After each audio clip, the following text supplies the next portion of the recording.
Bienvenidos al canal Alejo Facilitador, desde donde estamos siempre pensando en cómo hacerles más fácil sus vidas, la facilidad a través de un clic. Esta es una entrega que teníamos pendiente desde hace mucho tiempo porque como algunos saben, yo también me muevo en algunos temas empresariales y de innovación y precisamente para esta primera entrega donde vamos a tratar y abordar algunos temas empresariales, quise invitar a dos amigos. De hecho, Alejandro Vallejo, que lo pueden estar viendo en pantalla en este momento y que estaba moviendo su mano para saludar, es un parcero con el que venimos hablando desde hace un buen tiempo de temas empresariales, cómo ayudarle a las organizaciones a crecer, cómo ayudar a tener un mayor impacto en los diferentes medios. Alejo, un saludito. ¿Qué más, Alejo? ¿Cómo vamos acá? Sí, pues bastante contento, muy como ansioso y a la expectativa de empezar a compartir mucho, ¿no? La idea de esto es empezar a poder compartirle a las personas, pues, lo que sabemos y que estamos seguros, pues, que les puede ayudar muchísimo a sacar máximo provecho de los canales digitales, pues, para maximizar sus negocios y sus ganancias. Muy bien, Alejo. Hoy Alejo y yo, Alejo y Alejo, vamos a estar haciendo las veces como de anfitriones para aprovechar a este invitado muy especial. Aseguramos que no le vamos a decir a todos que son invitados muy especiales. Carlos sí es muy especial. Carlos nos acompaña desde la ciudad de Armenia y es un compañero de batallas también en este mundo de la innovación, de la gestión de proyectos, del emprendimiento, del empresarismo. Carlos tiene mucho para contarnos. Quiero también invitar a Carlos a que nos dé un saludito en este momento y continuamos. Gracias, Alejos. Acá en Armenia hay un programa muy famoso que se llama Los Juanes. Ustedes deberían montar los Alejos. No, y está de moda. O sea, están los Danieles, por ahí también están los Ah, Gustavos. los Danieles, los Gustavos Entonces, ¿por qué los no Alejos los ustedes. Alejos? Yo en desarrollo de software, que es, bueno, me presento, yo soy Carlos Beltrán, soy emprendedor de hace rato, pues, en esta vaina, en esta vaca loca de montar empresa, con el tema de la economía naranja, pues ahorita digamos que ahí pertenece como el software, que es lo que hago yo, desarrollo de software. Y casualmente el socio mío en una de las empresas que tengo que se llama Flipwit, la camiseta que tengo puesta, el otro desarrollador del socio mío se llama Carlos también, Carlos Andrés. Entonces también cumplo con el cometido, seríamos los Carloses o algo así. Muy bien.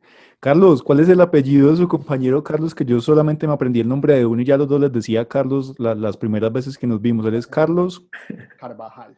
Carvajal. Sí, señor, Carlos Carvajal. Me lo saluda la próxima vez que hable con él. Bueno, un poco ya como para darle la entrada a Carlos Beltrán, que sé que nos acompaña en esta oportunidad, empezar contando un poco como de qué manera conocí a Carlos y empezamos a hablar también de muchos temas de emprendimiento, de innovación, de proyectos, y es que inicialmente cuando conocí a Carlos, él tenía su organización Itirial, su empresa Itirial, estaba ahí también con Carlos Carvajal y había un combo pues muy interesante ahí diría yo, como de los mejores talentos de Armenia que había en lo relacionado con desarrollo de software, desarrollo de videojuegos, y pues hicimos un acercamiento para desarrollar un proyecto para una empresa particular, luego nos encontramos en unas formaciones que tuve la posibilidad en la Cámara de Comercio de Armenia, y pues desde ahí transamos porque hicimos digamos que empezamos ahí una buena relación de amistad, de compartir conocimiento, de compartir muchas cosas. Compartimos también en un concierto. Luego Carlos bueno, la anécdota de Fleetwood cuando iniciaron fue antes del concierto del que estábamos hablando hace un momento fuera de cámaras, que se fue hace ya como 2 años. Sin embargo, Carlos siempre ha venido trabajando con su iniciativa Flipwit, que como yo lo definiría es una herramienta para facilitar el trabajo de los docentes, de los educadores, haciéndolo más interactivo. Pero quisiera que Carlos nos contara un poquito de cómo fue esa historia de Ethereal un poco, Ethereal Game Factory, cómo fue esa historia, porque me acuerdo que cuando yo estaba en la universidad apenas, Carlos ya estaba empezando a mover, digamos, todo este concepto de Ethereal, aprovechando el conocimiento. Entonces, Carlos, cuéntenos un poquito de cómo fue el proceso con Itiria, luego, digamos que qué fue lo que dinamizó o lo que catalizó también esa decisión de montar Flipwit. Cuéntenos un poquito de eso, que esa historia es bien interesante. Listo, Alejo, sí, vea, le cuento. A ver, todo arranca por ahí en mi época de universitario. Digamos que uno siempre que va a salir de la universidad se enfrenta como al tema de qué voy a hacer, ¿cierto? De dónde voy a emplear o dónde voy a trabajar. Y surgió una oportunidad de crear una propia empresa. Pues un compañero mío, uno de los socios de la empresa que se llamaba Itirial, estaba buscando como desarrolladores y todo para arrancar. Y nos salíamos en ese momento 3 personas, en el 2000, fue el 2005, 3 personas. Entonces ahí uno empieza a hablar de los errores de las empresas, y el primer error fue apenas arrancando, ni siquiera vamos arrancando y ya nos habíamos equivocado. Y el primer error fue que éramos 3 socios, 3 ingenieros de sistemas con un perfil muy similar. Entonces, realmente, a pesar de que había un equipo, pues no había como ni el administrador, ni el de mercadeo, ni el de nada de esto. Entonces, pues ahí arrancamos no lo sabíamos, pero estábamos arrancando ya con problemas, ¿cierto? No problemas entre nosotros, afortunadamente. Una de las cosas importantes en el tema de emprendimiento es que haya cohesión entre los socios, y en las empresas en que he estado, pues en Flipway y en Itirial, la cohesión ha sido muy fuerte, ¿cierto? Entonces, digamos que es muy importante uno armar un equipo en el que haya confianza, ¿cierto? En este tema de desarrollo de empresas es muy importante la confianza. Arrancamos con nuestras ideas de hacer videojuegos desde Armenia, un reto bastante difícil en el 2005. Ahorita hay muchas empresas de juego en Colombia. Ahorita realmente este tema, y yo le comenté a Alejo, y de hecho estoy invitado un poco para hablar del tema de economía naranja, ¿cierto? Y una de las ramas de la economía naranja es el desarrollo de videojuegos. El desarrollo de videojuegos, porque finalmente es el talento. La economía naranja es todo el tema de explotar los temas creativos y los talentos que yo tengo, ¿cierto? Entonces, si yo tengo un talento, en este caso, para desarrollar videojuegos, pues poder de eso volver un negocio, ¿cierto? Lo que sea que yo coja talento o cultura y lo convierta en negocio es economía naranja. Entonces, nosotros ahí empezamos con la idea de hacer videojuegos desde Armenia, y para que vea cómo son las cosas, nos empezó a ir bastante bien. Muy rápidamente. Realmente nosotros, yo creo que a los 2 años ya estábamos vendiendo 4 veces mensual lo que nos valía la nómina. Entonces, a nosotros nos empezó a ir muy bien, muy rápido. Y ahí siguieron los problemas. Ahí siguieron los problemas que no sabíamos que teníamos, ¿cierto? Éramos unos muchachos recién salidos de universidad, con muchas ganas de hacer cosas, pero éramos muchachos. Y los muchachos muchas veces, si no están guiados, siento yo, se equivoca. Y como nosotros nunca tuvimos un socio administrador, un socio que supiera de la competencia, que supiera del riesgo que estábamos corriendo, porque nosotros le vendíamos el 100% de lo que vendíamos nosotros, se lo vendíamos a la misma empresa. Entonces, teníamos un riesgo muy grande que después, cuando ya uno viene a aprender a las malas del tema de administración y todo eso, pues se da cuenta que era un error. Y pues digamos que pues finalmente eso nos cobró pasadas, ¿cierto? Entonces eso fue con Itirial como la historia. Crecimos súper rápido, fuimos muy grandes, aprovechamos mucho las ventajas del momento, hubo muchas cosas que no supimos aprovechar, tuvimos unas oportunidades inmensas y las dejamos pasar por no saber del tema de emprendimiento y todo eso, ¿cierto? Hágale. Carlos, yo inclusive ahí diría que ustedes eran como los héroes locales en Armenia. Pues yo no me diría que héroes, pero sí nos iba bastante bien. O sea, digamos que lo usual en un emprendimiento, que nosotros no nos dimos cuenta de eso. O sea, yo me voy a la mayoría de emprendimientos, ¿cierto? Y sobre todo en ese momento, ahorita hay una metodología. Ahorita lo primero que uno hace cuando está en emprendimiento es que le enseñan una metodología, ¿cierto? Y el ministerio, todo lo que son incubadoras de empresas y todo eso, hablando específicamente pues de las empresas de tipo economía naranja y en especial del software, siempre hacen eso de cómo hacemos para que los emprendedores no se equivoquen como se equivocaban los de antes, y los de antes éramos nosotros. Entonces, nosotros realmente, pues, no diría que héroes, pero nos iba muy bien. Y un emprendimiento, lo usual, y más en ese momento, es que no les iba bien. Es tan simple como eso. O sea, nosotros empezamos en Parquesoft, estuvimos por mucho tiempo en Parquesoft, aún hacemos pues como actividades con ellos y todo eso, pero el resto de empresas estaban sufriendo, pues, o sea, realmente no escalaban, realmente estaban como en lo mismo y todo eso, y nosotros cambiamos de oficina cada 3, 4 meses porque ya no cabíamos. O sea, crecimos de una manera impresionante. Nosotros arrancamos con préstamos y todo eso, y eso nosotros tenemos unas historias pues de muy chistosas. O sea, al principio de la empresa éramos 3 personas, los 3 socios que le digo, pero la oficina era tan pequeña que solamente podíamos trabajar 2 al tiempo, entonces nos tocaba rotarnos. O sea, no teníamos un espacio para trabajar los 3. Hicimos un préstamo a nombre de otra persona porque no teníamos el historial crediticio para poder acceder a recursos, y en ese momento el tema de inversión era muy desconocido, por lo menos por nosotros. Y compramos 2 computadores, uno salió dañado, entonces nos tocó mandarlo a garantía, entonces estamos pagando las cuotas, pero no teníamos los computadores. No, eso fue una historia pues súper chévere del tema de emprendimiento. Y crecimos muy rápido, y entonces eso nos hizo ver mucho, no solamente en Armenia, de hecho a nivel nacional. Éramos muy conocidos con las empresas de software, con las empresas de desarrollo de videojuegos. O sea, estábamos entre las empresas más grandes de desarrollo de videojuegos de Colombia en ese momento por nuestros niveles de venta. Éramos pues súper creativos, explotando el talento al máximo, ¿cierto? O sea, explotando el talento y generando economía con eso. Que otra de las cosas de economía naranja es que se da para ese crecimiento muy rápido, ¿cierto? Digamos que es más fácil crecer en una empresa naranja o una empresa creativa, es más fácil crecer y tener esa curva de para arriba, pues el palo de hockey que llaman o algo así, que es como las ventas empiezan y se disparan, y eso más o menos fue lo que hicimos nosotros. Nosotros empezamos de para arriba, vendiendo videojuegos. Entonces sí, nos miraba muy bien, eso nos puso en una posición muy privilegiada porque nosotros fácilmente podíamos adquirir desarrolladores nuevos. En ese momento era supremamente fácil conseguir desarrolladores. Una vaina completamente diferente a la realidad actual. De hecho, el motivo por el que cerramos la empresa, esa empresa se cerró por falta de desarrolladores de software. Y ahorita en Colombia, la crisis no solamente en Colombia, a nivel mundial, la crisis de desarrollo de software está impresionante. O sea, hay una demanda de desarrolladores muy fuerte, muy fuerte. Todos los días me preguntan, sin exagerar. Hoy una compañera me dijo, necesito 7 desarrolladores. Mucha suerte con eso porque no se consiguen, ¿cierto? Y es eso, los desarrolladores lo que hacen es explotar su talento creativo, y es muy sencillo. Otra de las, digamos que de las bondades de este tipo de economía, hablando específicamente de economía naranja en el tema de desarrollo, es que yo solamente necesito un computador para poder arrancar yo mi propia empresa, ¿cierto?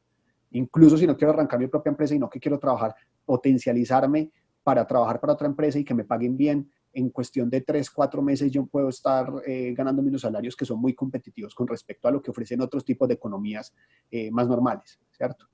Digamos pues que básicamente es como eso nos hizo ver bonitos, porque éramos creativos, éramos unos locos trabajando súper chévere, el clima era súper bacano, y pues eso nos hacía ver muy bien realmente. ¿Y después qué pasó? Íbamos con Ethereal. ¿Cuál fue el punto de quiebre que llegó a que naciera Flipwith también?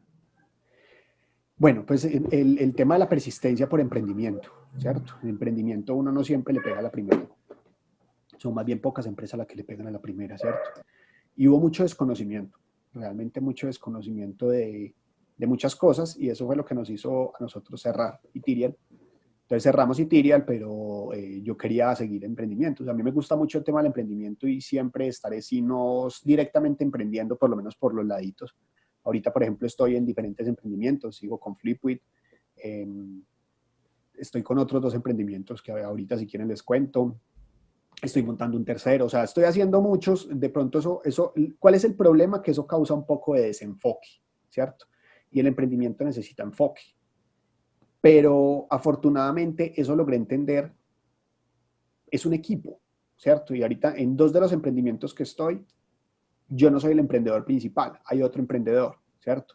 Entonces, a mí me gusta desarrollar software, me encanta desarrollar software, y pues me considero bueno haciéndolo, o eso dicen por ahí, pues que soy bueno haciéndolo. Entonces, digamos que ahorita lo que yo he hecho es que me dedico a la parte técnica nomás del emprendimiento. Yo en Ethereal fue el gerente, en Flipwith fue el gerente, y Ethereal se quebró y Flipwith está casi quebrado. Entonces, digamos que eso me da unas luces de que tengo que aprender más. O sea, no es que realmente, no puedo decir que soy malo para eso, porque Ethereal logró crecer mucho. O sea, Ethereal nosotros llegamos a ser 40 personas acá en Armenia, 40 personas, alquilamos un lugar súper bacano, lo amoblamos, bueno, hicimos una cantidad de cosas, y mantener una empresa de 40 personas no es fácil, o sea, realmente no es fácil, uno cualquier cosa y puede destruir la empresa, ¿cierto? Entonces, ahí se hizo, pero en ese tema de crecimiento no me fui tan bien y he venido acumulando unas embarradas que le dan uno conocimiento y ahorita en las empresas donde estoy aplico ese conocimiento porque, pues, digamos que sigo siendo el socio técnico, o sea, soy el socio técnico de estas empresas. Entonces uno aporta todo ese tema del emprendimiento. Y realmente en esto hay mucho por aprender, o sea, Ethereal no funcionó del todo, Flipwit tampoco funcionó del todo, estoy por crear otra que ya atiende más a una necesidad del mercado, que fueron unas cosas que yo no entendía al principio, ¿cierto? Uno debe atender a una necesidad de mercado o innovar, hacer cosas diferentes, ¿cierto? En una de las charlas que yo doy del tema de economía naranja, hablo de que siempre hay que innovar. Hay un grupo de música, por ejemplo, la música es uno de los sectores de economía naranja. Hay una banda que me gusta mucho, no sé si ustedes la han escuchado, que se llama Los Rolling Ruanas. Es una banda colombiana. Son geniales, o sea, son unos locos súper bacanos y realmente es eso, o sea, cogieron música que ya existía, de hecho, coger música de rock, pero meterle el toque criollo, el tema campesino, los sonidos campesinos, ponerse la ruana para cantar eso, el movimiento y todo eso, innovaron, cogieron algo que ya estaba y le metieron innovación, le metieron el talento que yo les digo que la economía naranja es talento, entonces le metieron este talento y con eso hicieron un grupo súper genial, pues, que son muy bacanos y ya son conocidos no solamente acá, sino que a nivel internacional son conocidos. Y Alejandro sabe el tema de conciertos, cuánta plata mueve, el tema de videojuegos, cuánta plata mueve, el tema de capacidad intelectual, todo el tema de propiedad intelectual, cuánta plata mueve. Entonces, en eso estoy en este momento, con esos emprendimientos. Ethereal cerró, terminé y monté otro, pero entonces de pronto no atendía tanto una necesidad de mercado como yo la tenía sentido. Era algo que yo siempre había querido utilizar, pero no solamente quererlo utilizar yo, sino que tengo que validar que otras personas lo quieran utilizar. Y entre otras cosas nos faltó un poco eso, realmente. Pero ahí está, el emprendimiento no ha muerto, ahí está, y hay unas personas que lo utilizan y todo eso. En este momento no tiene recursos, entonces cuando una empresa no tiene recursos, se queda estancada. ¿Qué tal fue ese paso de tener una empresa, pues como decías, de 40, que llegó a tener 40 empleados, pues 40 colaboradores, a empezar de cero? Porque literal empezaste de cero, ¿no? Con Flipwit. Más o menos, más o menos. O sea, nosotros afortunadamente, digamos que, o sea, curiosamente, Ethereal me financió, me dio una maestría en administración de empresas. O sea, yo me metí a estudiar una maestría y la empresa me dio el dinero para pagar la maestría. Yo soy MBA de la AFIT. Y el resultado de esa maestría fue que cerré la empresa. Porque me empecé a hacer unos análisis y a ver que realmente la empresa no iba muy bien. Entonces nosotros, afortunadamente, que eso es una gran diferencia con otros emprendedores o con otras historias de emprendimiento, nosotros no quebramos, nosotros cerramos, ¿cierto? Y es muy diferente. Cuando uno se quiebra, uno queda sin plata y a veces con deudas. Nosotros cerramos y distribuimos unos dineros, pues, hicimos la liquidación de las personas y todo el cuento. Entonces, pues, digamos que yo quedé con algo de dinero para arrancar la empresa nueva, ¿cierto? Entonces, no arranqué de cero, ni en conocimiento, ni en finanzas, pero sí en muchas otras cosas la embarré. Pero a nivel de emprendimiento, esos choques de uno pasar de un día a la mañana, o sea, cosas tan básicas como yo ya llevaba muchos años en que no hacía una fila en un banco, porque tenía entre las 40 personas alguien que iba y hacía las filas en los bancos. Hay que ir al CAM a pagar impuestos. Yo tenía o sea, nosotros teníamos la persona encargada, asistente, todo eso. Entonces pasaron de tener asistente, de tener literalmente hasta la persona que le sirve el agua a uno, el café y todo eso, allá estar solo, hágase su café, sírvase su agua, vaya al CAM, vaya al banco, y se terminó el día y usted no hizo nada. Entonces eso es un choque duro, o sea, es un choque emocional un poquito complejo, ¿cierto? Pasar de uno tener un equipo a estar ya con un equipo muy reducido, y eso que hubo un tiempo, ahí fue cuando ya tuvimos recursos. Una de las oportunidades que tiene ahorita este tipo de empresas creativas es que pueden acceder, digamos que fácilmente, obviamente hay un trabajo de por medio, pero acceder fácilmente al tema de recursos del gobierno. Ahorita, por ejemplo, Fondo Emprender tiene una convocatoria exclusiva para empresas de economía naranja. ¿cierto? Entonces, digamos que, y eso que en esa época no existía la convocatoria para empresas de economía naranja, sino que era Fondo Emprender Racito. Nosotros aplicamos a Fondo Emprender y nos lo ganamos y obtuvimos unos recursos, ¿cierto? Entonces ya tenía el dinero mío, más los recursos de la empresa, más una parte de los dineros del socio mío, que de Itiria le damos 4 y después entre 2 montamos una empresa, que es Flipwit. Entonces digamos que ahí, después conseguimos un equipo, pero ese periodo mientras conseguíamos como esa financiación y todo eso, estuvimos solos o estuve yo solo y es duro, ¿sabes? Pasar de uno tener unas personas a cargo, de tener una cantidad de cosas a ya estar como con las uñas, trabajando solo y todo eso. Entonces es un choque, sobre todo en el punto de vista emocional, es muy difícil. Y hay muchos emprendedores que después de la primera quiebra se meten de empleados y se quedan ahí, ¿cierto? Entonces es duro. O sea, realmente uno como emprendedor tiene que estar muy preparado para las buenas y para las malas. Y hay muchos que se quedan en las malas. En particular, pues yo afortunadamente no me he quedado en las malas. He tenido muchas malas y muchas buenas. Y pues acá estoy todavía intentándolo de formas diferentes. Lo importante por lo menos es intentarlo de formas diferentes, porque si uno la embarra de la misma manera, pues no está haciendo nada. Listo. Pues ahí también vemos que, como ya lo has dicho varias veces, sos todo un empresario naranja, así ya metido pues en todo el tema de creatividad, ¿no? Porque el desarrollo de software es creatividad pura y dura.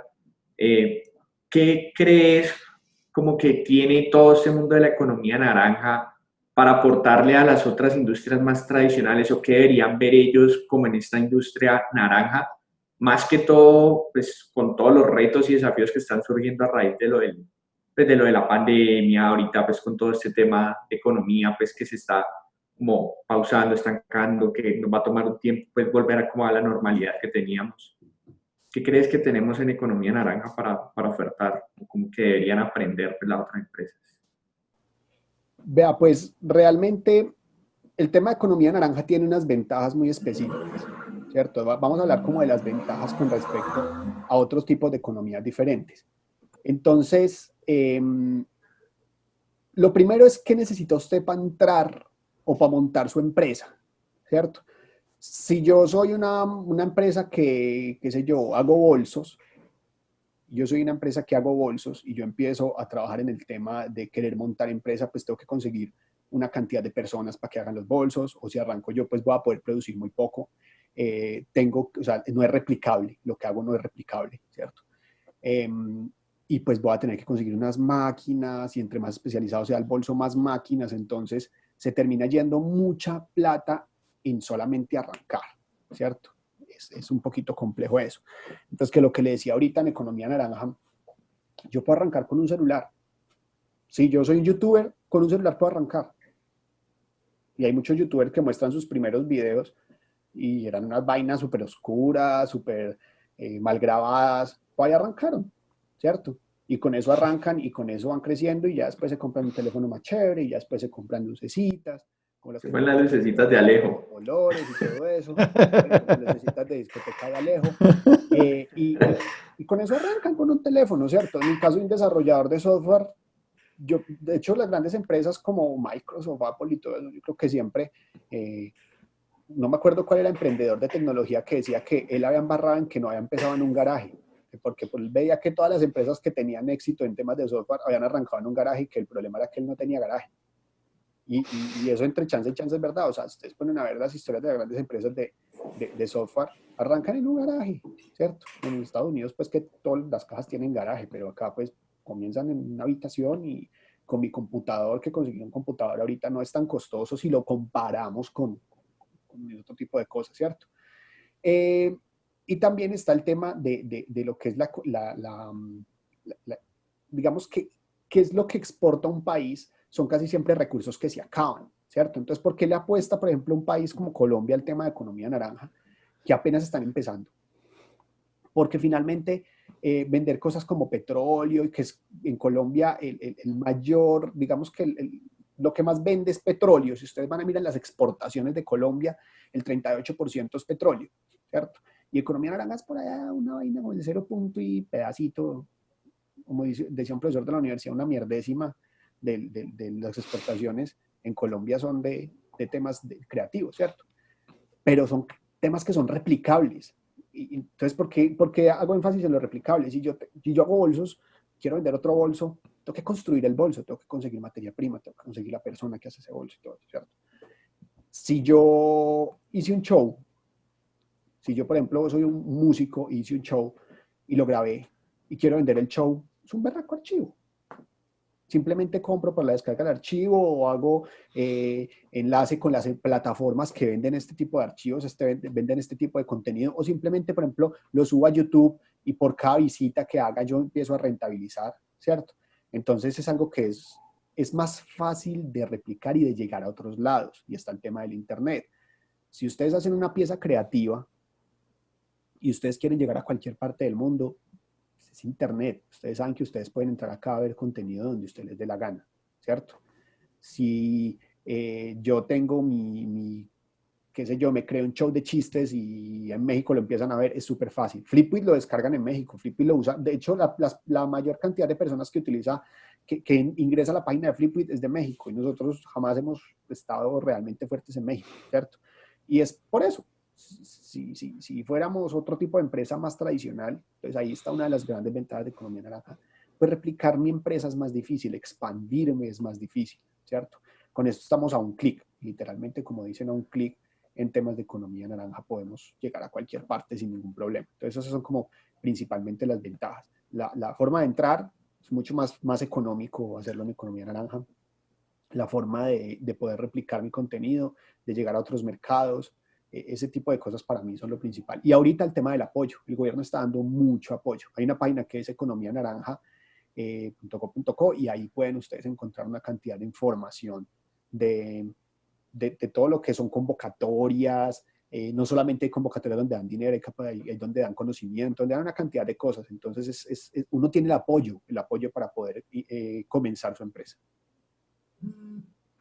Además que algo ahí como interesante, Carlos, es que también el crecimiento no está dado solo por incrementar la capacidad productiva, que es lo que pasa en las empresas tradicionales, por llamarlo de alguna manera, sino que depende más como de las capacidades de las personas que se pueden aumentar o incrementar, llamémoslo más fácilmente, aprendiendo nuevas habilidades, aprendiendo el manejo de nuevas herramientas.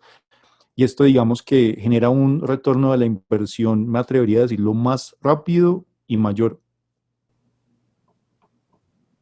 Sí, exactamente. O sea, cuando yo ya hice una pieza, replicarla no me vale mucho, ¿cierto?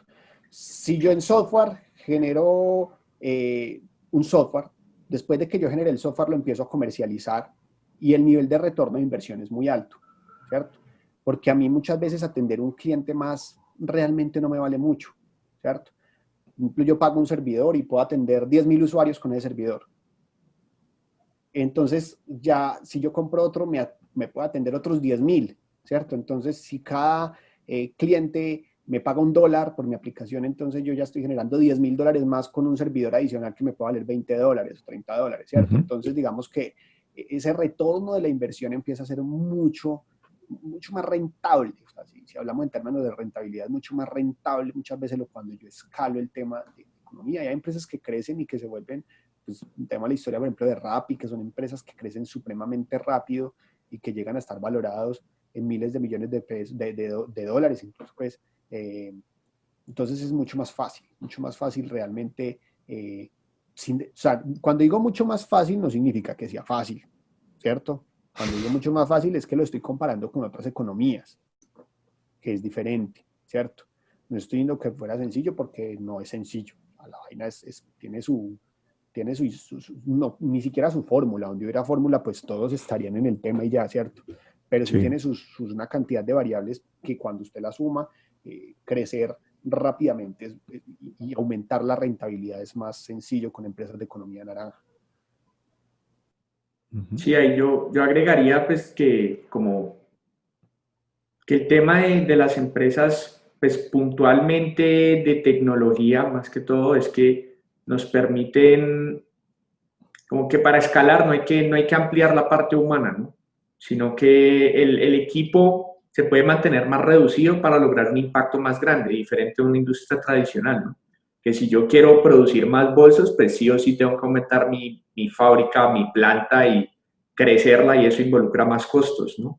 En cambio, cuando estamos ya como en un tema de tecnología, lo que estábamos diciendo, si yo puedo montar la aplicación y la pueden descargar muchas más veces, ya si algo aumentaré como el consumo del servidor, pero no va a ser una inversión tan grande en comparación a crear una fábrica. Miren que algo como para cerrar este tema que estamos tratando, no sé si Carlos va a decir algo ahí, entonces cerramos con No, lo que diga. Ah, listo. estoy de acuerdo. Me acordé como una disyuntiva también de otros amigos, empresarios cercanos que empezaban haciendo trabajos como a la medida para determinados clientes.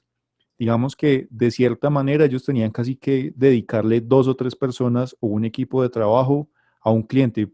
Vamos al ejemplo clásico. Necesito que me haga un sitio web con un marketplace y que además pueda crear una comunidad. Eso es un proyecto a la medida y tengo que asignarle una cantidad de gente establecida a ese proyecto, que es como empiezan trabajando muchas empresas de software.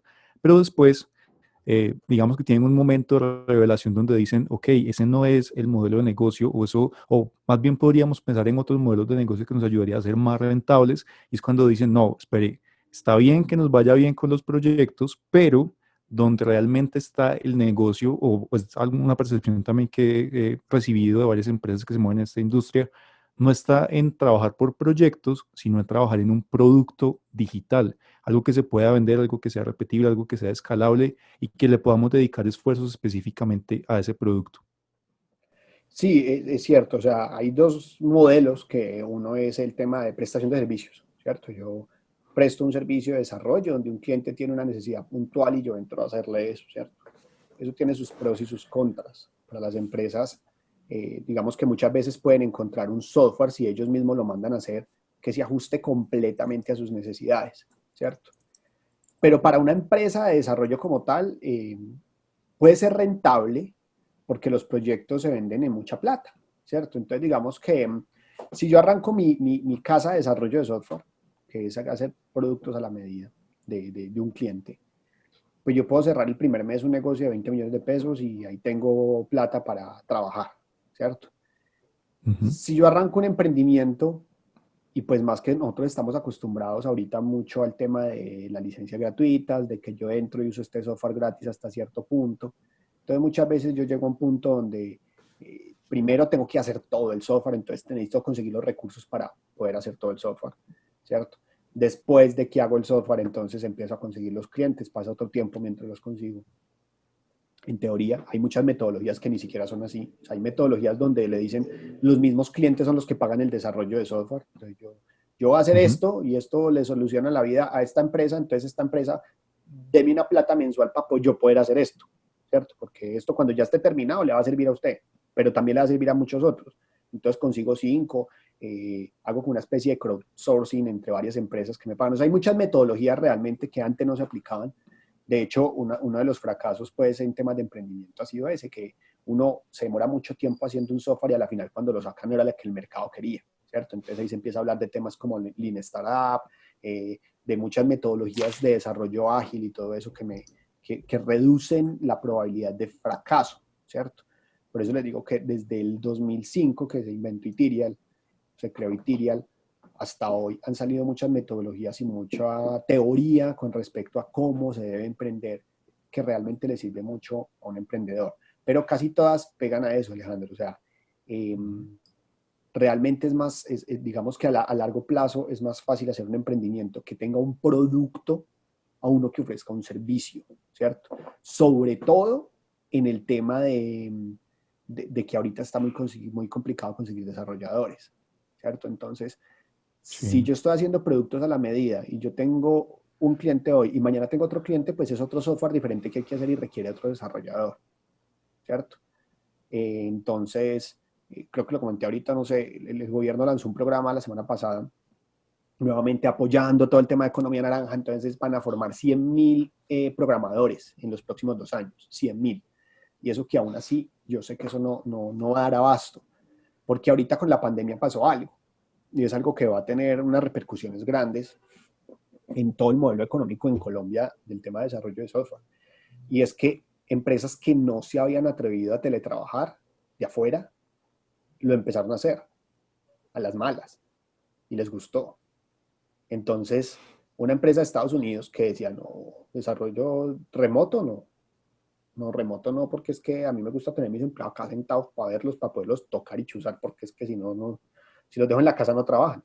Y eso era el pensado de muchos, que era un mito.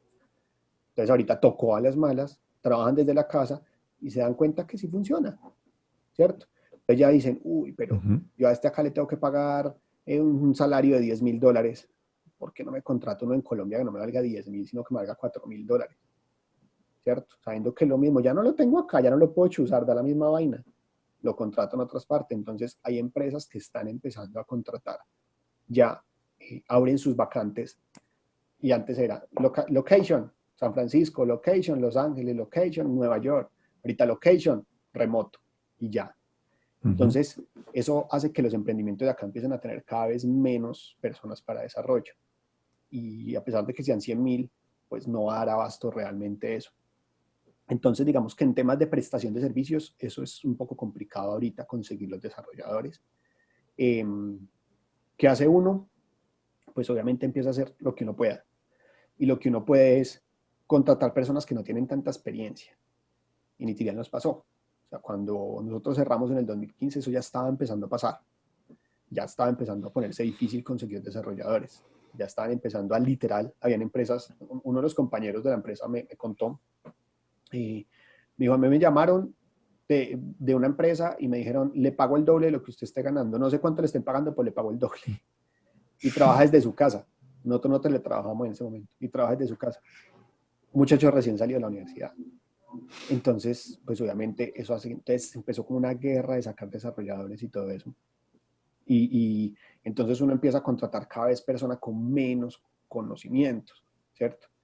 Ahorita, por ejemplo, entre los 100,000 desarrolladores que se van a hacer, hay personas que van a estar saliendo del colegio ya capacitados para poder desarrollar software, ¿cierto? Entonces, posiblemente empiece a pasar de personas que no tomen una carrera universitaria, sino que simplemente se dediquen a desarrollar software desde que salgan del colegio. Eso puede pasar. En software solamente importa que la persona sepa desarrollar, no importa que haya estudiado, puede estudiar lo que quiera, puede estudiar arquitectura, puede estudiar lo que le dé la gana, pero si sabe hacer software, va a conseguir un trabajo. Hay una plataforma ahorita que se llama Platzi, que es de un emprendedor colombiano también, y capacita gente en toda Latinoamérica impresionante, y son personas que consiguen trabajo estable independientemente. Puede ser contador, y si usted quiere pasarse para el lado de desarrollo de software, usted lo puede hacer en 3, 4 meses ya aprendido. Si usted se pone juicioso con el tema, ya aprendido, y puede conseguir un trabajo decente en ese tema. Entonces, sí, Alejandro, es más fácil crear producto, me parece a mí, por lo menos me parece a mí, que tener una fábrica de software, y ya he tenido ambos, pero me sigue pareciendo que con producto es mejor, y sobre todo si es un producto que atienda una necesidad muy puntual de que yo hoy se lo llevo a un cliente y el cliente me diga, yo quiero eso ya porque me soluciona un problema, por favor, véndamelo. Listo. Bueno, ahí aprovechando pues que nos metimos en el tema como del software ya un poquito, digamos que con Alejo nosotros tenemos un concepto que nos ha venido así como dando vueltas hace días, y es como el tema de hackear, ¿no? Entonces, nosotros, antes de dar como una definición, nos gustaría como que nos dieras tu concepto de qué es un hack, viéndolo pues desde tu experiencia en la industria de tecnología y pues como en general, para, pues, ¿qué es un hack para vos? Un hack en el tema de emprendimiento en general, pues, y desarrollo de software. Pues a ver, he venido diciendo algunos en el transcurso de la noche, como de lo que mi experiencia pues dicta, ¿cierto? ¿Qué les puedo decir del reciente? Que fue Flipwit, pues, que fue el emprendimiento que monté yo y que fracasó por unas razones pues propias de Flipwit.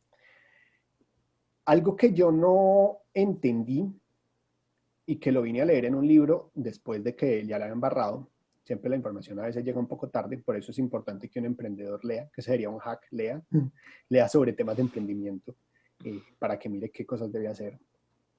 Y uno de los libros hablaba de que uno debe conseguir tantos recursos como sea posible cuando esté arrancando en su etapa de idea. O sea, yo tengo una idea de software, y lo que pasa es que las ideas casi siempre suenan muy bonitas, ¿cierto? Y eso pasa mucho. Entonces yo voy y le digo a una persona, yo voy a hacer este software que hace ABC, y dicen, wow, eso es una muy buena idea, ¿cierto? Esa etapa de idea uno debería utilizarlo para conseguir tantos recursos como sea posible, ¿cierto? Y eso yo no lo entendí. Yo conseguí unos recursos de Fondo Emprender y me quedé ahí, y yo no conseguí más recursos. Y si ustedes ven el tema de emprendimiento ahorita, hay muchos que tienen rondas de inversión, hartas rondas de inversión antes de empezar a dar realmente una rentabilidad, ¿cierto? Y en ese momento no comprendí eso. Y cuando ya empecé a buscar capital, ya no estábamos en idea, ya teníamos el software y el software no estaba vendiendo bien, ¿cierto? Entonces, cuando ya no es en idea, sino que yo digo, yo tengo este software, bueno, pues ya está el software. ¿Cuánto está vendiendo? No, estoy vendiendo 500.000 pesos al mes. ¿Cuánto dio el mes pasado? 600, o sea que vendió menos, sí. ¿Y el antepasado? 700. Entonces, ahí dicen, no, mejor no. Entonces ya es un poquito complejo porque hay casi que se puede decir que el éxito le trae más éxito. Si usted le empezó a ir muy bien al principio, incluso el gobierno le empieza a dar mayores beneficios a usted, ¿cierto? Pero si usted arrancó mal, va a ser muy difícil que pueda salir de ese problema porque ya nadie le va a dar más recursos porque usted arrancó mal. Entonces, digamos que es curioso, ¿cierto? Esa es la experiencia que me pasó a mí, ¿cierto? Cuando yo empecé, nosotros con Itirial ganábamos, yo siempre digo, es muy chistoso que con Itirial ganábamos convocatorias, casi que convocatoria que nos presentábamos, que no la ganábamos.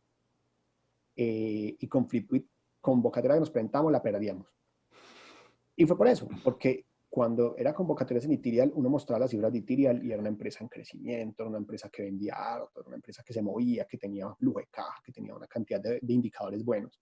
Entonces le creían, mientras que Flipwit no arrancó de esa manera, entonces no creían en él y pues al no creer, incluso el gobierno decía, no, esa idea no es buena, ¿cierto?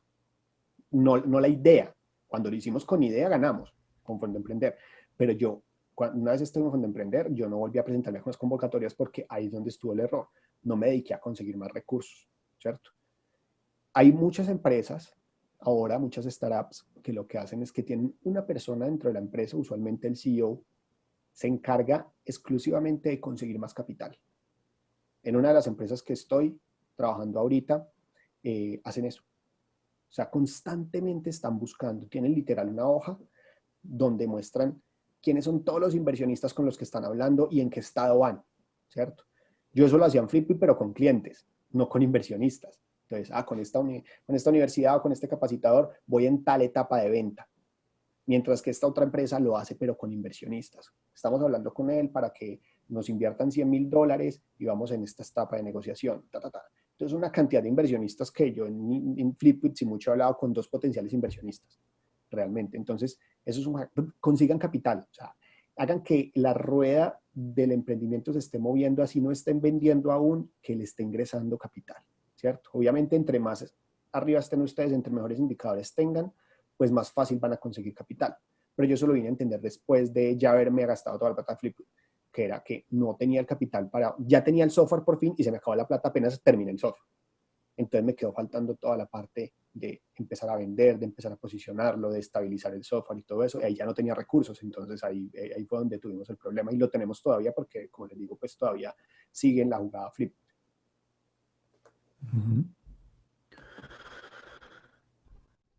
Carlos, ahí como para redondear también, y algo que nos gustaría escuchar de tu parte es, ¿cuál sería tu definición de un hack? ¿Qué es un hack? Pues a ver, es algo que hace la vida más fácil, ¿cierto? Es eso, algo que hace la vida más fácil. Hay hack hasta de Súper. limpieza.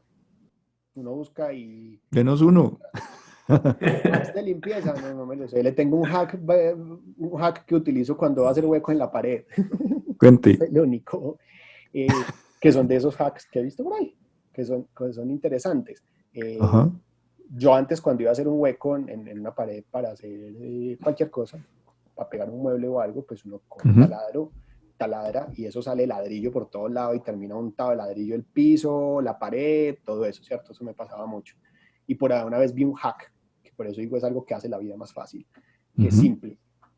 coloca uno una bolsa y le coloca una cinta exactamente debajo de donde va a ser el hueco. Ujú. Entonces usted taladra, como la bolsita está ahí, todo lo que salga de ahí cae en la bolsa.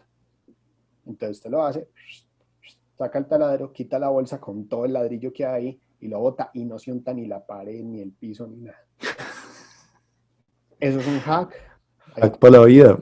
Hay otros hacks que utilizo, que uno que utilizo pues como a diario, digamos así, que es por ahí una vez vi como doblar una camisa sin, pues yo usualmente lo que hacía era que la ponía en la cama para poder doblar, no, ahorita de pie soy capaz de doblar una camisa y queda súper chévere, así, movimientos y ya, ¿cierto? Eso me hizo la vida más fácil. Y no sé cuáles otros utilice, realmente yo sé que hay muchos hacks que uno va aprendiendo de la vida normal de cómo hacer las cosas bien, ¿cierto? O hacer las cosas más fácil. Para mí un hack sería eso, cómo hacer las cosas más fácil. Un emprendimiento, cómo hacer las cosas más fácil, pues con recursos para poder seguir trabajando. Ujú. Y sumado a otras cosas, o sea, lo que les vine diciendo en la noche, cómo es más fácil si usted tiene una persona que sepa administración, ¿cierto? Que administre, o sea, que realmente les diga si la están embarrando, señor.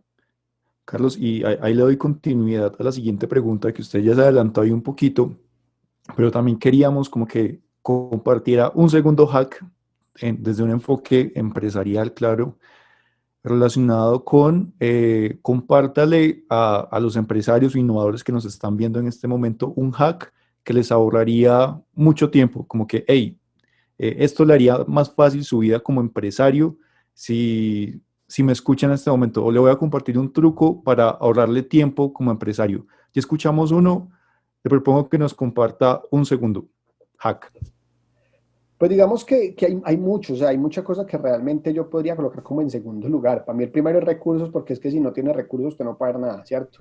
Ujú. Pero el segundo es un equipo diverso, un equipo multidisciplinario, a donde usted pueda tener varios puntos de vista, no por ejemplo como en Itiria, que éramos 4 socios, a la final fuimos y éramos 4 ingenieros de sistemas egresados del mismo año, que hicimos la tesis juntos y todo. Entonces, pues digamos que ahí no había mucha multidisciplinaridad, ¿cierto? Entonces uno es ese, tenga personas que le alimenten a usted, una persona muy fuerte en mercadeo, una persona muy fuerte en finanzas, una persona muy fuerte en tecnología, una persona muy fuerte en temas de consecución de inversionistas y todo eso. Eso me parece que lo logra, hace importante las cosas, ¿cierto? Ujú. Entonces está el tema del equipo. El tema de mercadeo y de comunicación a mí me parece clave. Muchas veces no da a conocer lo que usted está haciendo, no cacarea los huevos, como dice, ¿cierto? Entonces, Carlos, señor. discúlpame, redondeemos ese primer hack. Entonces, posiblemente el tener un equipo de trabajo interdisciplinario te ayuda a ir más rápido, te vas a ahorrar tiempo, vas a dejar, digamos, de pronto de malgastar tiempo intentando resolver la rueda con los mismos conocimientos, trayendo nuevo conocimiento para poder ir más rápido, ¿verdad? Sí, o sea, son personas que pueden tener puntos de vista, esto no se hace, porque es que, Ujú. por ejemplo, yo nunca tuve una persona en Itirial que nos dijera a nosotros, eh, ojo que usted tiene el 100% depositado en un cliente y si ese cliente le cancela contrato, ustedes se quiebran de un día para otro, nadie me lo dijo y Ujú. me quebré de un día para otro, exactamente. O sea, literal, Listo. me acuerdo, casualmente estaba en un concierto de Soda Stereo en Bogotá, entonces estuvimos hasta por la noche y todo eso, y al otro día cuando me levanté me di cuenta que la empresa había acabado, literal, o sea, así fue, porque ese cliente nos reemplazó de un día para otro Ujú. y quebramos la primera vez, pues, o sea, nos pusimos en unas dificultades. Entonces nunca tuve una persona que me lo dijera. Ahora, casualmente, mucho tiempo después, o sea, ya hace unos pocos años, después de ya que Itiria le había cerrado y todo, un amigo que él es administrador me dijo, pues es que yo sí vi que ustedes estaban haciendo las cosas como mal, pero les estaba yendo tan bien que yo que me iba a acercar a decirle a usted cómo crear una empresa si su empresa estaba siendo mucho más rentable que la mía, mucho más grande. Yo cómo me iba a acercar, con qué cara me iba a acercar a decirle a usted, venga, usted la está embarrando, ¿cierto? Usted está haciendo esto mal. No me sentía con la potestad para hacerlo y tiene razón, ¿cierto? O sea, Ujú. tenía razón. Uno muchas veces, pues, que se va a ir a aprenderle a decirles que su emprendimiento tiene que manejar así, sabiendo que lo están haciendo súper bien, ¿cierto? Eso es difícil, entonces nadie lo iba a hacer. Si esa persona, en vez de estar mirando al otro lado del vidrio de la empresa nuestra, viendo cómo la embarrábamos. Hubiera estado con nosotros, hubiera sido un socio administrador que sabe de finanzas, nos hubiera dicho, bueno, señores, estamos haciendo acá, tenemos la gallinita de los huevos de oro, digámoslo así, produciéndonos una plata mensual, pero hay que empezar a mirar qué vamos a hacer cuando él se nos vaya, ¿cierto? Eso yo no lo manejaba, yo era un pelado que le estaba yendo súper bien y ya, ¿cierto? Entonces, eso es el equipo. El equipo me parece muy importante. Yo creo que fue un doble hack. Por un lado el equipo y por otro lado nunca se quede con un solo cliente ni dependa completamente de él. Y la idea que le interrumpió ahorita era lo relacionado con cacarear y ahí dejo de interrumpir. Dale. Sí, el tema de cacarear es contar todo lo que uno está haciendo, ¿cierto? Va relacionado también hasta con lo del cliente. Hay emprendimientos que uno ve que muchas veces le gasta mucho tiempo a un cliente, mucho tiempo, y cuando hablo de mucho tiempo no es unas horas, sino que tiene su producto y solamente se va por un camino que porque este cliente le va a hacer la gran compra de la vida que me va a sacar de pobre y todo el cuento. Y si eso a la final no se cristaliza, descuido todo lo que hubiera podido hacer cacareándole vos por otro lado, ¿cierto? He visto ya varios emprendimientos que han quebrado por eso. Porque cuando uno hace un producto, uno de los socios que tengo ahorita en uno de los emprendimientos dice una frase que me parece muy chévere, que no la dijo él dijo un día quién la dijo, pues no me acuerdo, que es que si uno se siente orgulloso de su producto es que no lo está haciendo bien. O sea, uno debería sentirse como avergonzado de su producto, porque si uno se siente avergonzado de su producto significa que tiene muchas oportunidades de mejora, ¿cierto? Que es un producto incompleto que se está construyendo. Entonces, si usted tiene un producto incompleto y está vendiendo, usted puede irlo mejorando para vender más, ¿cierto? Pero hay emprendedores que han tergiversado un poco eso y que entonces yo cojo ese cliente grande que es la gran promesa que yo les digo de que me va a comprar 10.000 licencias de una porque es que va a comprar una para acá, pero entonces ese cliente empieza. Pero entonces yo le puedo comprar, pero cuando me mejore esto y esto y esto, entonces yo me empiezo a encaminar mi software solamente a ese cliente y dejo de escuchar a todo el otro mercado potencial que tengo y dejo de hacer publicidad porque es que estoy ocupado haciendo los cambios de este cliente y me voy solamente por ese camino y a la final, cuando llego a coronar, cambiaron el vicerrector sí, cambiaron el vicerrector académico de la universidad, que era el que estaba cerrando el negocio y ya no van a comprar. De la vida real. Sí, no digo nombre propio ni nada, pero pasa eso, entonces cambian el vicerrector académico, entonces el vicerrector académico dice, no, pero a mí ese software no me gusta más este porque es que es de Estados Unidos y lo de Estados Unidos es mejor, entonces compremos ese y no le compremos este, entonces se queda uno con el producto todo afinado para un cliente, que cuando usted sale y ya mira todos los otros, que ahí sí los voltea a mirar, dice, no, pero es que esos, por donde se fue ese software no me gusta, me hubiera gustado más que se hubiera ido por otro lado. Entonces usted tiene una masa acá que nunca cacareó para esa masa, nunca dio a conocer el producto y por eso puede perder oportunidades, ¿cierto? Entonces es eso, de dar a conocer el producto. Muchas veces, que eso es un problema mucho en el emprendimiento, dependiendo del tipo de emprendedor, menosprecia un poco su producto a lo que puede llegar, ¿cierto? Entonces es como eso. De hecho, por ejemplo, con Flipit varias veces yo he pensado, no, pues no hay plata, no hay nada, eso genera unos costos, lo voy a cerrar, ¿cierto?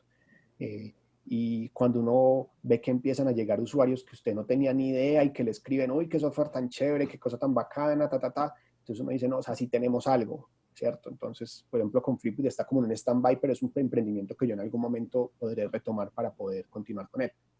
Y en ese momento sí cacarear los huevos y mostrar el software y todo el cuento. Bueno, ya pues digamos que con este tema de los hacks también nos da como entrada a una pregunta que teníamos por acá planeada con Alejo y es como respecto a las metidas de pata, ¿no? O sea, queremos saber como cuál consideras que fue la peor decisión de pronto que tomaste o bueno, la metida de pata más grande que tomaste y más que eso es qué aprendizaje te dejó. Hay tantas. Metidas de pata hay muchas. Querido diario. Sí, pero ¿de esta semana o de antes?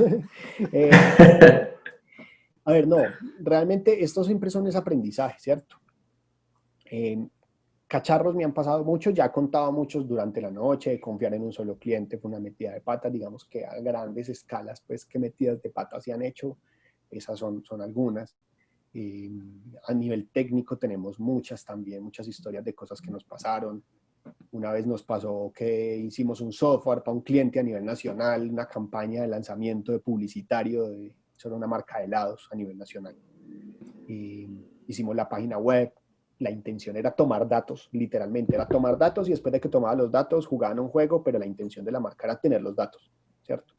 Cuando terminó la campaña y se le preguntaba nombre, correo electrónico y número de teléfono, era todo lo que le preguntaba.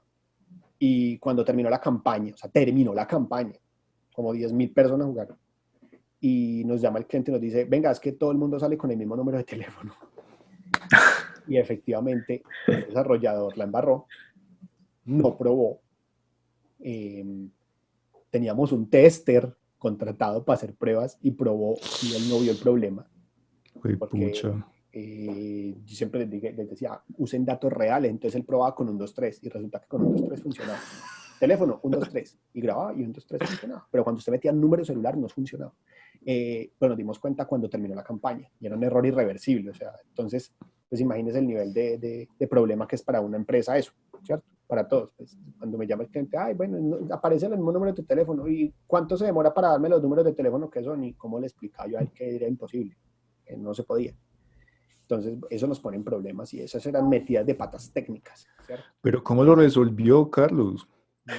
Pagar, devolver También plata. Estaba por preguntar lo mismo. Volver a llamar y ya. No, en ese caso pues específico de eso, lo que hicimos fue que hicimos un desarrollo nuevo. Obviamente ni cobramos ni cobramos el software que nos contrataron, o sea, todo el juego, lo que hicimos no lo cobramos, pues, porque finalmente fue un gran problema para esa empresa. Y por otro lado, hicimos una campaña nueva. Como tenemos los correos electrónicos, entonces dimos un premio, le mandamos el correo electrónico a todas las personas de que entraran de nuevo con la única intención de pedirle el número de teléfono. Pedían el número de teléfono, entonces digamos que ahí se nos fue una plata pues impresionante solucionando el error, ¿cierto? Solucionando el problema. Y me han pasado realmente varios cacharros ahí pues con temas de desarrollo de software, porque el desarrollo de software falla. Es usual, pues ustedes ven Windows cuántos años tiene y todavía a veces falla, ¿cierto? O muchas veces falla. Entonces, en temas de software es así, hacer cambios a última hora, hacer cambios en caliente. El año pasado me pasó otro cacharro con otra empresa porque a lo último le dio por pedirme un cambio y yo lo hice a la carrera y como se hizo a la carrera pues no se alcanzó a probar bien y todo eso, y cuando ya se echó a andar el software falló catastróficamente, y entonces esos son más chicharrones, más problemas. Entonces digamos que esos cambios a última hora traen muchas metidas de patas. Pues no puedo decir que hacer cosas a última hora es una metida de pata porque es que no puedo generalizar. Muchas veces uno hace cambios en un producto a última hora que lo que hacen es que sea exitoso, ¿cierto? Entonces digamos que no podría decir que hacer las cosas a última hora es una metida de patas, porque no, muchas veces toca adaptarse rápidamente a las circunstancias para poder realmente tomar una oportunidad o cosas así, ¿cierto? No leer el mercado, una metida de patas muy grande, ahorita que recuerdo uno, nosotros bueno, nosotros digamos que con Ethereum nos fue muy bien, muy rápido, y la embarramos porque nos fue muy bien, muy rápido, y pensamos que eso era normal, ¿cierto? Y la volvimos a cometer nuevamente, más adelante en Ethereum. Nosotros nos dedicábamos ya al tema de prestación de servicios, o sea, una agencia nos contrataba para hacer un software, hacíamos el software, se lo dábamos, ellos nos pagaban y ya, ¿cierto? Pero entonces empezó a aparecer Android, porque nosotros llevamos desarrollando software mucho tiempo. Nosotros, la primera vez que llegaron a Colombia los celulares Hola, que eran los primeros celulares a color en Colombia y todo eso, nosotros empezamos a hacer juegos para esos celulares y eso fue lo que hizo que nos fuera muy bien en Ethereum al principio. Nosotros somos arcaicos pues en tema de desarrollo de software. Entonces... Alejo estaba en primaria en ese entonces. Más o menos. Sí, la verdad sí. La verdad sí. Sí, nosotros desarrollamos hace mucho tiempo. O sea, los primeros celulares que hubo para Colombia, nosotros estuvimos ahí, ¿cierto? Y a nosotros nos hizo crecer muy rápido eso, que teníamos una cantidad de juegos. Nosotros nos generábamos más o menos unos 5 o 6 juegos al mes. básicamente en Colombia cualquier persona que descargara un juego en un celular era un juego nuestro, ¿cierto? Entonces yo ya literalmente, o sea, me pasó varias veces. Yo, por ejemplo, llegaba a Bogotá a una reunión, me metía en ascensor y mientras subía había una persona ahí jugando en un celular un juego de nosotros. Varias veces me pasó, había una persona por ahí jugando en el celular un juego de nosotros, porque éramos los únicos que estaban haciendo juegos en ese momento para esos dispositivos. Y entonces apareció Android. Entonces dijimos, no, hagamos una cosa, o sea, tenemos que probar porque es que los clientes están empezando como a hablar de Android, no, todavía no se pedían cosas, pero sí se estaba hablando de Android. Entonces tenemos que mirar qué es eso, y pues qué mejor forma de mirar qué es eso, que hagamos una aplicación sencilla para algo. Hicimos una aplicación de chistes, una aplicación donde uno entraba y miraba chistes, literalmente mostraba chiste y un día siguiente me mostraba otro chiste y un día siguiente de otro chiste, y así. Los memes, cuando están arrancando el tema de los memes. Entonces hicimos esa aplicación, dijimos, tenemos que conocer todo el flujo, entonces hagámosla, subámosla a un store, metámosle publicidad, hagamos todo lo que nos podía llegar a contratar a un cliente. Y lo hicimos y pues, oh sorpresa, esa aplicación empezó a ir súper bien. Tenía 4.000 descargas diarias, estábamos vendiendo cada mes, vendíamos como el doble del mes anterior. Entonces ya estábamos vendiendo, como a los 4 meses, estábamos vendiendo cerca de 4 millones de pesos mensuales con esa aplicación. Pero pues como era una empresa de 40 personas, pues 4 millones no me paga la nómina, ¿cierto? Entonces nosotros, ¿qué dijimos? De inteligentes. Como otra vez, la embarramos. Viene un chiste, viene un chiste. Como nos fue bien rápido con una aplicación, entonces si con una vendo 4, con 2 vendo 8. Entonces nos pusimos a hacer la segunda. Pero si con una aplicación tan básica, más bien, ¿por qué no empezamos y le metemos esto y le metemos lo otro? Entonces sacamos tip. Cuando sacamos otra aplicación, oh sorpresa, esa tenía 1 o 2 descargas diarias y la otra 4.000, 5.000. Y resulta que en ese tiempo que nos demoramos haciendo las otras aplicaciones, descuidamos a los usuarios de la primera y pues la aplicación ya murió, ¿cierto? Entonces nos fue muy bien, muy rápido y otra vez también se cayó y salieron otra cantidad de aplicaciones, de chistes, pues entonces, pero no aprovechamos esa oportunidad de ese startazo que hubiéramos podido posicionar mucho más esa aplicación, hubiéramos podido hacer muchas cosas. Entonces ahí nuevamente la embarramos, ¿cierto? Entonces, eso, o sea, que me vaya bien hoy no significa que me vaya a ir bien en el futuro. Y que me vaya mal hoy no significa que me vaya a ir mal en el futuro. Eso es muy importante en el tema de emprendimiento. Entonces hay que estar siempre leyendo muy bien las oportunidades y pensando un poco, leyendo de qué cosas están pasando en el mercado, de cómo se está moviendo, de qué está haciendo la competencia, que yo en mi Tirial no analizaba eso para nada, de qué está haciendo la competencia, ¿cierto? En el caso de los juegos, que Gameloft abrió una oficina en Colombia. Nosotros teníamos que haber leído que eso nos iba a traer muchos problemas y no lo leímos bien, ¿cierto? Porque Gameloft era la empresa más grande del mundo en temas de videojuegos para móviles en ese momento. Entonces nos llegó la competencia más grande del mundo y nosotros no le pusimos mucho cuidado a eso porque teníamos un contrato firmado. Pero las cosas cambian. Entonces eso es la metida de patas, de pronto no leer el mercado, un poquito de todo lo que he dicho acá, de asumir que me va a ir bien simplemente porque mi producto es muy bonito y yo estoy enamorado de mi producto, y así no funcionan las cosas, así no funciona el emprendimiento. Eso de enamorarse de los productos y las ideas, yo creo que da para recomendar un artículo que escribió Alejo justamente esta semana, ¿no? Donde está dando unos tips de un poquito más centrados hacia la innovación y hacia la validación y el prototipado de ideas, pues que es algo que va a ahorrar muchos dolores de cabeza más adelante, que sería bacano que dejaras ahí en la descripción del video para que la gente lo pueda leer, que tiene muchísimo para aportarles. De una, me comprometo a ponerlo en la descripción del video. Bueno, Carlos ahorita hablaba del presente, del futuro, pero entonces yo quisiera que nos hiciéramos una imagen mental como de viaje al pasado, ¿sí? Como la primera película de Volver al Futuro, que no era de ir al futuro, sino al pasado. Carlos, imagínese que usted viaja en el tiempo al año 2005, se encuentra con su yo más joven. ¿Usted qué consejo le daría a ese man? Después de pegarle. Sí, después de pegarle que está en el piso, entonces venga pues y le digo algo que va a tener en cuenta aquí en adelante, además de lo que ya hemos hablado, claro está.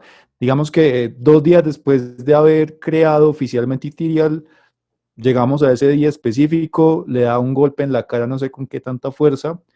¿Qué le diría a ese man?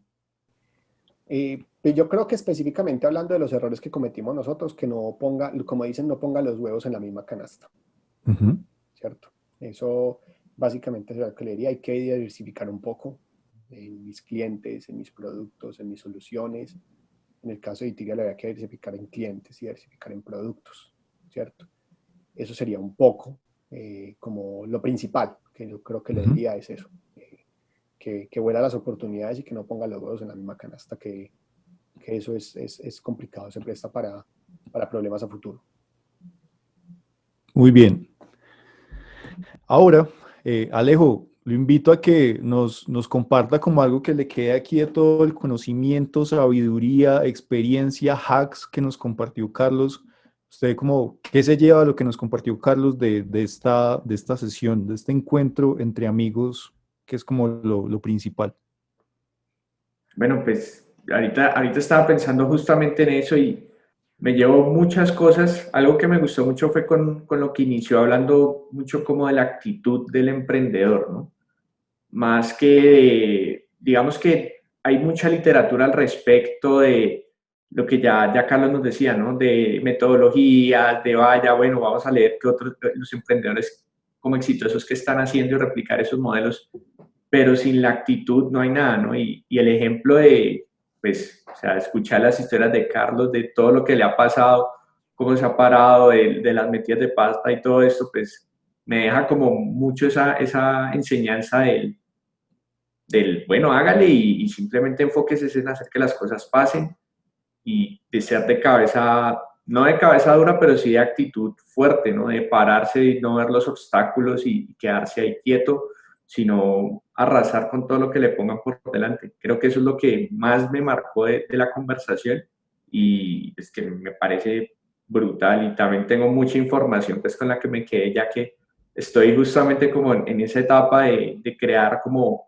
mi empresa, de juntarme también con los amigos, también veo como el mismo caso de, bueno, pues, de que como con mi equipo fundador somos perfiles bastante similares, entonces creo que es muy enriquecedor pues lo que estoy escuchando acá de Carlos. Gracias. Y usted, Alejo, ¿usted qué fue lo que le quedó, lo que De más lo entrada, marcó? tomo la frase que usted empezó ahorita, entonces diríamos que la cabeza no debe ser lo duro, sino la actitud, como algo así, bacano, bacano, es pura, como pura frase de epitafio, o de poner ahí en la parte baja, donde aparece el nombre de uno en la hoja de vida. Bueno, todo lo que nos contó Carlos, yo también por aquí iba tomando algunas notas. Primero, cuando estábamos arrancando hablando de economía naranja, me conectó mucho eso que dijo que la economía naranja es talento, ¿sí? Es capacidades, es esa capacidad de creación también y de creación, no creación per se, sino creación de contenidos y contenidos digitales que puedan masificarse más fácilmente. Eso me gustó. También cuando Carlos hablaba ahorita de este gran desafío que cada vez es más difícil conseguir desarrolladores, pues valga la aclaración y que los casos son muy distintos. Me acordé también de los casos de algunos municipios de Colombia donde se dedican al agro. En el agro cada vez es más difícil conseguir recolectores. Entonces, ¿qué le toca hacer a los dueños de fincas o de granjas o de grandes plantaciones? Empezar a pagar más. Se vuelve un tema ya pues de que estos recolectores se puedan dar el lujo de elegir dónde recogen o dónde no. Además que estos señores, como pasa con los desarrolladores también, se pasean todo el país dependiendo de dónde esté la cosecha y allá van pasando por temporadas, están por la costa, luego pasan, digamos, a los Santanderes, se van para los llanos, bajan por Cundinamarca, pasan por el eje cafetero, pasan por el Cauca, Valle del Cauca. Entonces miren que es una dinámica que guardando las proporciones es un poco cercano a lo que sucede también en el mundo de los desarrolladores. Carlos, una última frase que le quiera dejar a nuestra gente linda del canal Alejo Facilitador. Pues hombre, hablando de lo que hablaba ahorita de leer oportunidades, de todo el tema de economía naranja, que es lo que he venido yo hablando pues en los últimos días, porque creo que realmente es una oportunidad, no una frase, sino una palabra, es Hágale. inténtenlo, o sea, hay que intentar las cosas, inténtenlo. En el tema de economía, cada persona tiene sus talentos, cada persona tiene sus temáticas, su creatividad, y muchas veces no le damos como la oportunidad realmente a ese talento o esa oportunidad. En una de las charlas que tengo yo del tema de economía naranja, una de las diferencias en el modelo económico es que en el modelo económico tradicional hay 3 puestos de trabajo. Yo coloco una diapositiva que son 3 puestos de trabajo, ¿cierto? Y hay 4 personas para ocupar esos 3 puestos. Y así se mueve la economía actual. Hay 3 vacantes y hay 4 personas que presentaron su hoja de vida. Entonces yo ahí en la charla muestro que primero queda uno triste porque quedó sin trabajo, que no le dieron el trabajo. Pero después, que lo que pasa mucho, de esos 3 que sí tuvieron el trabajo, uno igual queda triste porque no es el trabajo que le gusta, porque él se tuvo que acoplar a lo que es necesario en ese empleo, ¿cierto? Mientras que en el tema de la economía naranja, yo mismo soy el que me genero, por medio de mis talentos y mis gustos, mi propio empleo. Y empiezo a monetizar las cosas que yo mismo hago y que me gusta hacer, ¿cierto? Entonces ahí en ese caso no son las personas las que se amoldan a los empleos, sino que hay un empleo que se amolda a la persona, ¿cierto? De volverme músico, de volverme humorista, de volverme capacitador, todo este tipo de cosas, desarrollador de software. Entonces es eso, si las personas no se atreven a intentarlo, no van a descubrir ese empleo que se adapta a ellos y que los va a hacer felices como personas, porque no lo intentan, sino que se quedan en el escritorio como muchas veces pasa. Carlos, yo pensé que usted iba a aprovechar para hacerle más fuerza a Flipwit y por eso le vamos a dar 1 minuto para que se haga el pitch de Flipwit, por favor. Bueno, esta es la página web de Flipwit, flipwit.com, para los que quieran entrar y conocer un poco sobre nuestro emprendimiento. Básicamente lo que hacemos es traerle interacción a las charlas que yo estoy dando, ¿cierto? Interacción por medio de dispositivos móviles. Básicamente, cuando yo soy capacitador y nosotros estamos muy enfocados a capacitadores y docentes, conocer qué están pensando todas las personas en cierto momento es muy difícil, ¿cierto? Entonces nosotros lo que hacemos es que, por ejemplo, las personas se conectan a mi presentación y yo puedo hacer preguntas donde todos me contestan en el mismo momento y me salgan gráficas en tiempo real que me manifiestan lo que ellos están pensando. Yo les puedo pedir, escríbame una palabra para ustedes qué es emprendimiento, y todos responden al mismo tiempo, que es la diferencia con Flipwit a como se hace tradicionalmente, que es cuando estábamos hablando de temas físicos, el que alzó la mano solamente era el que participaba, o este. No hay una forma de que participaran todos al mismo tiempo. Entonces, con Flipwit yo puedo preguntar, descríbame en una frase qué es emprendimiento, que todos desde sus teléfonos me respondan qué es una frase, y me sale a mí en la pantalla de Flipwit una nube de palabras, o sea, todas las palabras que las personas escribieron organizadas de manera que las que más se repiten son más grandes y todo eso. Entonces, digamos que me organiza la información. Básicamente lo que hace es que organiza la información de mi audiencia en el momento en que yo lo necesito, y digamos que detrás de eso hay una cantidad de cosas de que si la persona está distraída, tener que pasar a contestar una pregunta, eso hace que se vuelva a conectar conmigo. Entonces eleva los niveles de atención de las personas durante una charla, o en el caso de los profesores, eleva los niveles de atención de los estudiantes durante una clase, y me permite obtener información en tiempo real de qué piensan ellos y poder saber si ya entendieron, para saber si sigo con el siguiente tema o si de pronto no han entendido tanto y tengo que reforzar ciertas cosas. Ese tipo de información la puedo obtener con Flipwit. Muy bien, amigos, muchas gracias por habernos conectado en este encuentro que tuvimos acá, como les decía, amigos de acá, Alejo, Carlos, mi persona. También muchas gracias a ustedes por haberse conectado y haber escuchado toda esta sesión donde compartimos historias, preguntas, experiencias. esperamos también les sean muy útiles y nos vemos en un próximo video. Chao. No, gracias. Vemos a lejos. No. Chao.